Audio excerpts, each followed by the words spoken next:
Hey everybody, I want to show you about an app we're going to be using soon called Simple Mind.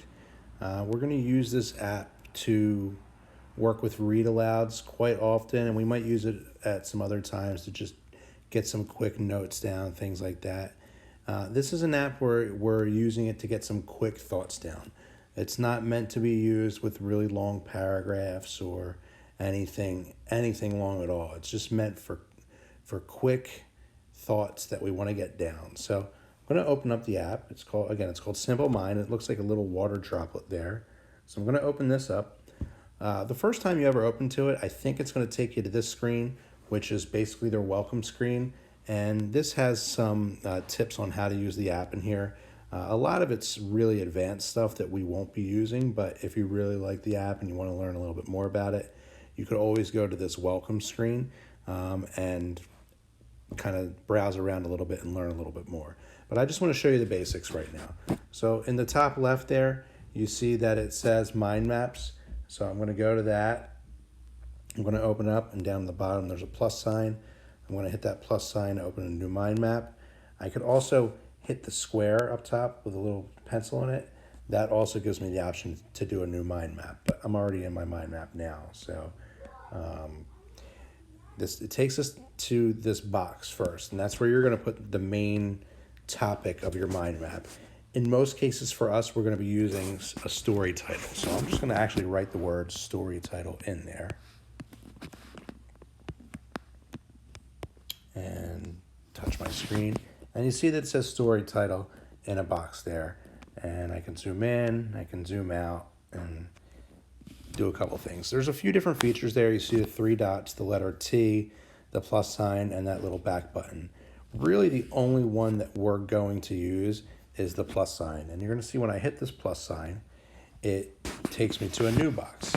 And if we were reading a story, we might want to know the characters in that story. So I'm going to type characters, and then I'm going to touch my screen.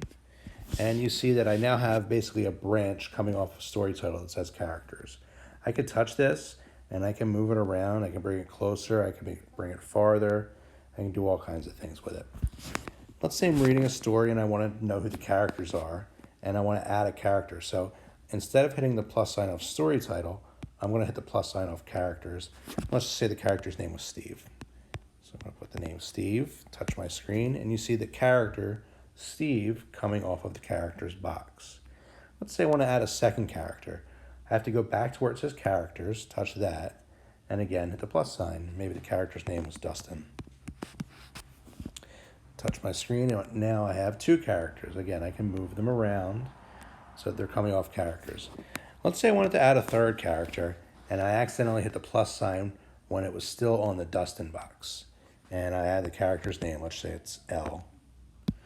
And now I have the name L coming off of Dustin, but I actually wanted it to come off the characters box. All I would need to do is take that name and drag it over to characters, and you see it kind of becomes highlighted, and let go, and now it comes off of the characters box. Maybe we want to talk about the setting of the story. So to do that, I would touch story title again, hit the plus sign, and I want to type setting.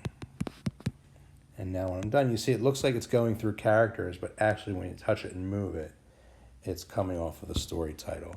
So you really can keep going and add things onto this.